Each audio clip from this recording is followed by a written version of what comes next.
Hi guys, it's Rachel. Welcome back to my channel. Today I decided that we are going to be doing something a little bit different over here, and we are doing a DIY for the holidays or just all year round. But it is kind of seasonal right now, so that's why. I was creating one of these epic giant blankets on my Instagram. A lot of you guys replied being like, how do you do that? I don't know. Anyway, so I know this is a little bit random for me, but I'm going to show you guys how to make a gigantic, huge blanket. If you guys like these type of vlog-ish DIY videos, let me know by hitting the thumbs up and subscribing if you haven't already, because I would love to have you. And without further ado, we're just going to get right into it. I'm just going to kind of talk a little bit about my experience, and then we're going to get right into the DIY. All you will need is the Loops and Yards Free Spirit wool. I'm going to talk a little bit more about that, as well as this suspicious looking crochet hook.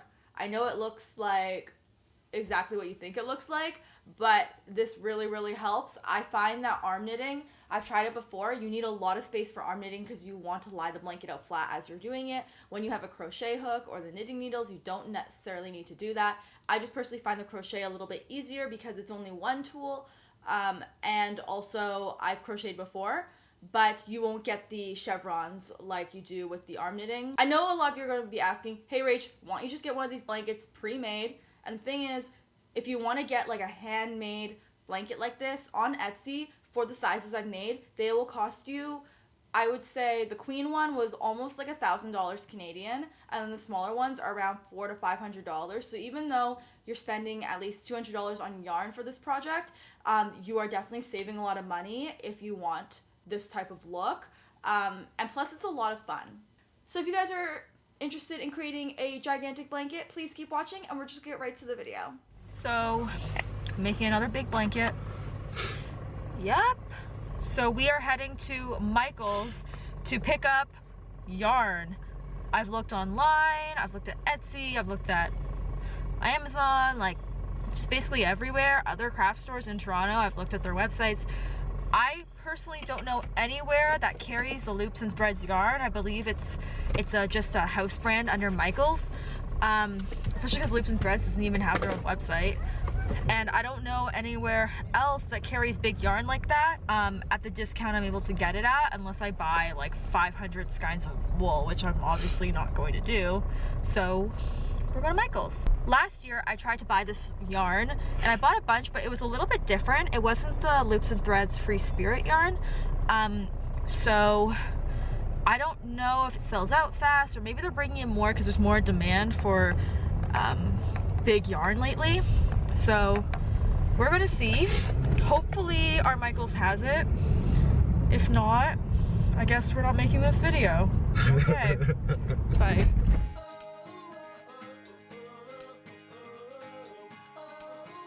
Okay, so much yarn. What color? Fresh. Oh my gosh, so it's just $25 each? Yeah. What was better, buy two get one free, or $25 each? It's pretty much the same price. Okay. Hey guys, so this Michael's has a lot of this yarn. Last year this was completely sold out everywhere, so I'm very excited about this. I'm casually spending like $300 on yarn.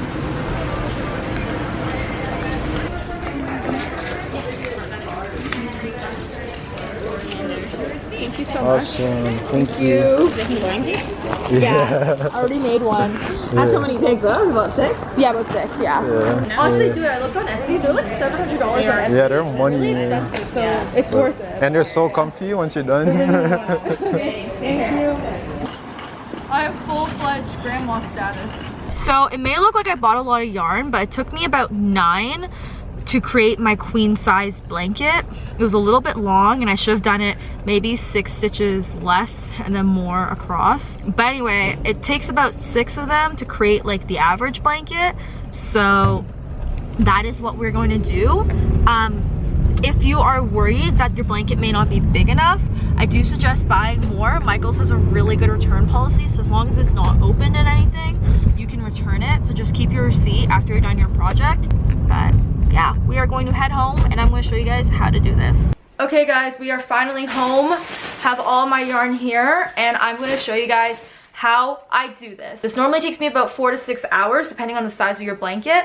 and you only need one tool besides the yarn. You only need one tool. It's kind of weird looking, but trust me, it gets the job done. I hope YouTube doesn't flag me because this is not what you think it is, or whatever. Anyway, this is a giant crochet needle. You need it in 70/US or 35 millimeters.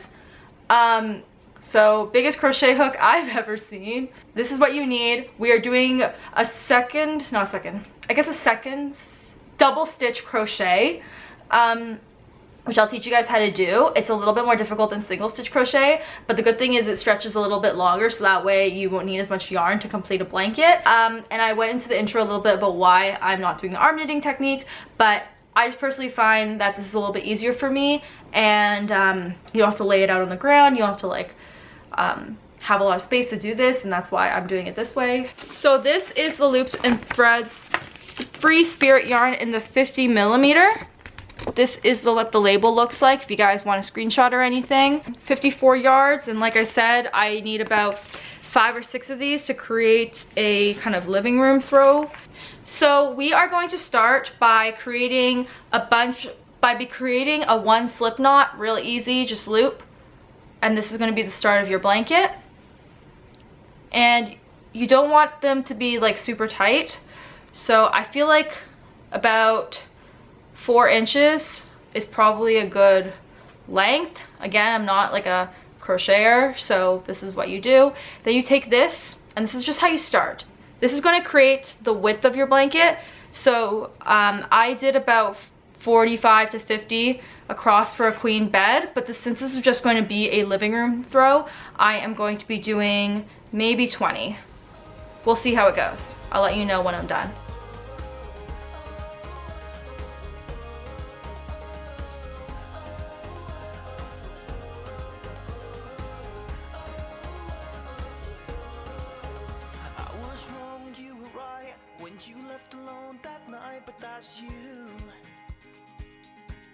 So guys, I did about 27 across for a blanket. This is how long it's going to be for a living room throw. Let me zoom out just a little bit.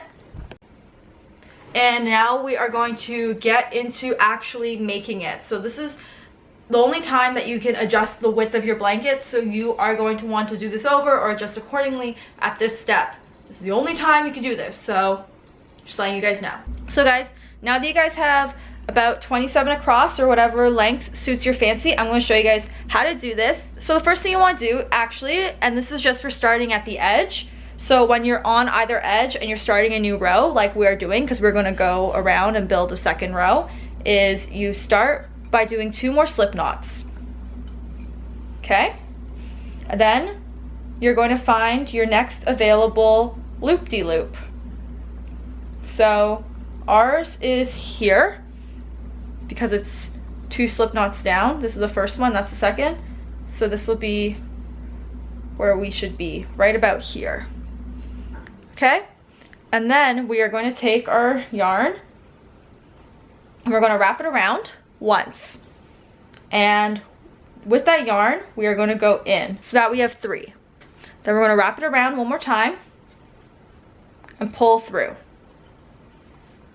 Just like that. So now you have 3 again. We're going to wrap it around. And this is the second time you're pulling through, except you're going to go pull through 2 loops. So 2. And then you're going to wrap around one more time. This is the last time you're going to wrap around to finish your stitch. And then you're going to pull through the remaining 2 loops. So you should always finish with just 1 loop remaining to move on to the next stitch. So let me show you guys how you know which one is your next one. It won't be this one because this one's attached to the stitch that you just made. It's going to be the next one over. So we are going to go again. So you pull through like this, pull over, go in, wrap around, pull through 1. So that way you have remaining 3. Go over again, pull through 2, and pull over again, and then go through 3. So you just kind of have to remember, this is how my sister taught me, is 1, 2, 2. You pull through 1 loop, then you pull through 2 loops, then you pull through 2 loops again, and you should be left with one remaining loop, so that way you can go on to the next one. So let's do it one more time. So go over once, go in, wrap this over, pull through. You have 3 loops. Go over, pull through 2 loops. Go over again, pull through 2 loops again. So that was 1, 2, 2. Over, in, over, 1, over, 2,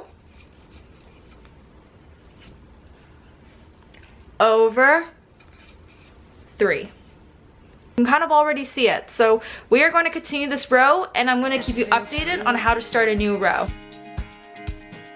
With the weight of all your plans pressing down, I had no space to breathe. But I'm a sucker for your smile. Okay, we are at the end of the blanket now, as you guys can see. So I've just completed 1 row. So I want to show you guys how to finish off a row and start the next one. So I'm just finishing off my last stitch, so I'm going to go over. So you guys can see, we're creating a nice little corner here. The corner of a blanket now. So we're going to start, because we need room to like kind of breathe. We're going to go over and create 2 slip knots. 1, 2. And it's literally that easy. So once you have those 2 slip knots down, we are going to start the whole process all over again. Just remember to add the 2 slip knots, because it's going to add width and like room for your little crochet stitches.